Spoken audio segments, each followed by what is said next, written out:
Hey, welcome to Medicare 101. This is Randy Bond with Bond Insurance Solutions. We put together a series of videos to help people who are looking at Medicare, trying to figure out how in the world this whole thing works, and hopefully making it a lot simpler and easier for you to understand. Medicare has two main parts, Part A and Part B. Today is Part 3 in our series where we're talking about how Medicare Part B works. So let's jump right in there and see how that all works, what it covers, and how much it costs. So Medicare Part B is the second part of original Medicare. Part A helps to cover your hospital costs, and we have a separate video for that, and you can find that on the link there or at the end of this. And Part B helps to cover outpatient kind of things like your doctor visits and so forth. Now, there's two important things to understand about Medicare as we get started. Number one, Medicare was never designed to cover all of your costs. Since the very beginning, Medicare has always had cost sharing. So that means that you would get bills for different services that you would access. And number two, and this is really, really important, is that Medicare has no limit on your cost sharing. So most people are familiar with Medicare Parts B, 20% cost sharing.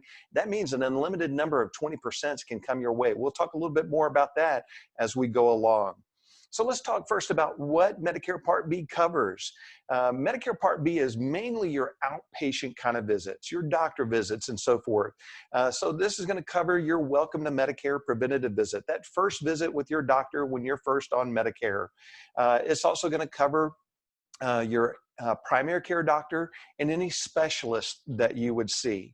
It's going to cover your outpatient hospital visits, so outpatient surgeries and things like that. So if you had like a cataract surgery or something like that where you're in and out of the hospital in one day, that's covered under Part B.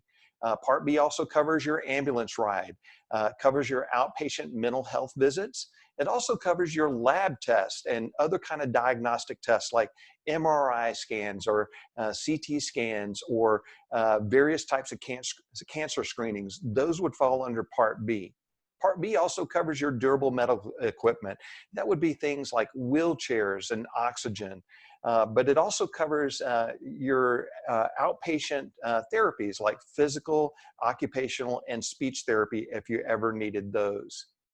So how much does Part B cost? Let's start with the monthly premium. Unlike Part A usually does not have a monthly premium. Part B does. And that Part B premium for 2020 is $144.60 per month. Now that could be higher depending on your income. Now, if you're receiving, if you're not yet receiving Social Security, you would get billed for that once a quarter, and you would need to mail that in or pay that as they prescribe there. But if you're already receiving Social Security, they're just going to deduct that from your check. Now, I want you to notice that that premium is for 2020. So as you're just getting ready to come into Medicare, just understand typically the way things work is that when Social Security has a raise, you may also see a raise in the premium. So for 2020, it's $144 a month, but for 2021, it could be a little bit higher.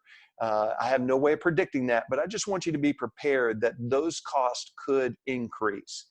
Now, you would pay a different premium if you had one of these other situations that followed. Your modified adjusted income as reported on your IRS tax form from 2 years ago, if that's above $87,000 if you're single, $174,000 if you're married and filing jointly, then you could see that premium increase for your Part B. You could also see a higher premium if you waited to enroll in Part B later and you didn't have creditable coverage. And that penalty could be 10% per year that you put that off. So if you waited 2 years to sign up and you did not have creditable coverage, you could have a 20% penalty. In other words, $28 roughly added on to that $144 each and every month for the rest of your life. Now, we covered that a little bit more in when and how to enroll in Medicare. That was Part 1. And you'll see a link down below if you want to watch that, or at the end of this video. Now, if you have Medicare and Medicaid, or if you're in a lower income bracket, you could qualify for a Medicaid type program that would help to pay that $144.60 per month for you. If you have questions about that, we're going to do a video at another time on that. But if you have questions right away, you can email me and be glad to help you out with that. So the cost sharing on Part B, this is the most common aspect. And when people think about Medicare, they think about that 20% cost share. There's actually a little bit more to it. Number one is that there is an annual deductible of $198. Now, again, that's the 2020 deductible. It could be higher in 2021. But for 2020, you would pay the first $198 of your doctor visits. So what that means is that if you had a doctor visit and it was $150 to see your doctor, you're going to get billed for $150 from the doctor's office because you have not yet met the deductible. Now, if you had another doctor visit a few months later, it was also $150. You're going to get billed for $48. That's $198 minus the $150 that you've already paid. So you get that bill for $48 plus that next part right here. And this is where the 80-20 kicks in. Once you've met the deductible, Medicare is going to pay 80% and you'll pay 20% of your doctor visits. So excess charges could also be something that you see. Now, excess charges is what Medicare allows a doctor to charge you if they will not accept the Medicare rate. So Medicare has rates for different services, for really any kind of medical service, that they'll say, we'll pay this much if this patient has whatever done. So if they have a primary care doctor visit, they'll pay this much. If they do this kind of diagnostic test with you, Medicare will pay this amount. Now, some doctors feel like their services are worth a little bit more, and Medicare allows them to charge up to 15% above that Medicare rate. And so that's just something to be aware of. A conversation to have with your doctor is just to simply say, do you accept Medicare rates, or do you do excess billing for Medicare patients? And that can make a difference there. So again, the three parts of Part B cost sharing is the $198 annual deductible, the 20% coinsurance, and then thirdly, possibly, it's not in every case, would be that up to 15% excess billing that they can do. So again, Medicare was never designed to cover all your costs, but secondly, there is no limit on cost sharing. So here's an excellent example. Chemotherapy falls under Part B. So chemotherapy would have that 20% cost sharing. And we can all imagine, because we've heard stories, that chemotherapy can get very expensive very quickly. So what this means is that if you're just on original Medicare and you have chemotherapy, God forbid that needs to be for you, then that means that you could be billed $20,000 of that $100,000 bill. I don't know about you, but that could be pretty expensive and pretty significant for the finances. And if it were a really expensive kind of chemo that they're administering to you because you have a certain type of cancer and they need to use a more expensive type of chemo, and that was $1 million, that means $200,000 could come your way.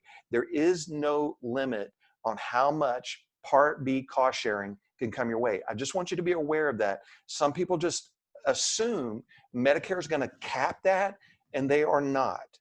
There is no limit on the cost sharing. So a lot of people want to know, how can I offset those Part B costs? Well, Medicare gives you a number of different ways that you can do that. Number one is that you can have a Medicare supplement. Medicare supplement is going to pick up most, if not all, of your Part B cost, except for that $198 deductible if you're eligible for Medicare for the first time starting this year. Another option is a Medicare Advantage plan. Medicare Advantage is Medicare through a private health insurance company, and they work a little bit differently on their copays and cost share than original Medicare does. We'll talk more about those in another video, comparing Medicare Supplement and Medicare Advantage. Now, if you go either one of those routes, you must have Medicare Parts A and B to enroll. Now, hospital indemnity might help you in some situations. Put that out there just so that you're aware of that. For most people, you're looking at either a Medicare supplement or a Medicare Advantage plan to help cover your costs. What I would strongly encourage is that you don't just have original Medicare. You are exposing yourself to the possibility of a health crisis becoming a financial crisis as well. And either a Medicare supplement or a Medicare Advantage plan can really help to limit the cost that you have. Hey, if you've got questions about Medicare supplement, Medicare Advantage, or Medicare in general, let us know in the comments below, or you can contact us by phone or by email. You can hit that contact us button here on our website if you're watching through the website, and would be glad to help you out on that. Hey, if you found this video helpful, please like or share with someone else that you think might benefit from this. We certainly want to help people understand how Medicare works, what your options are, how to avoid some of the pitfalls and penalties that come along with that, so that you are protected as you are on Medicare for the remainder of your life. I am a licensed Medicare agent. I am not an employee of Medicare, don't work for a government agency, but I am licensed in Arkansas, Oklahoma, and Texas. If you're in that area, would love to help you out figuring out which route is the best for you for your Medicare situation. If you're outside of that area, be glad to help you find an agent who might be in that area. You can just send me an email and we can see if there's somebody that can help you out in your area. Hey, thanks so much for joining us today. We're going to talk about Part D prescription drug plans next, and you'll see that link above. Hey, thank you again for joining us. Look forward to seeing you next time.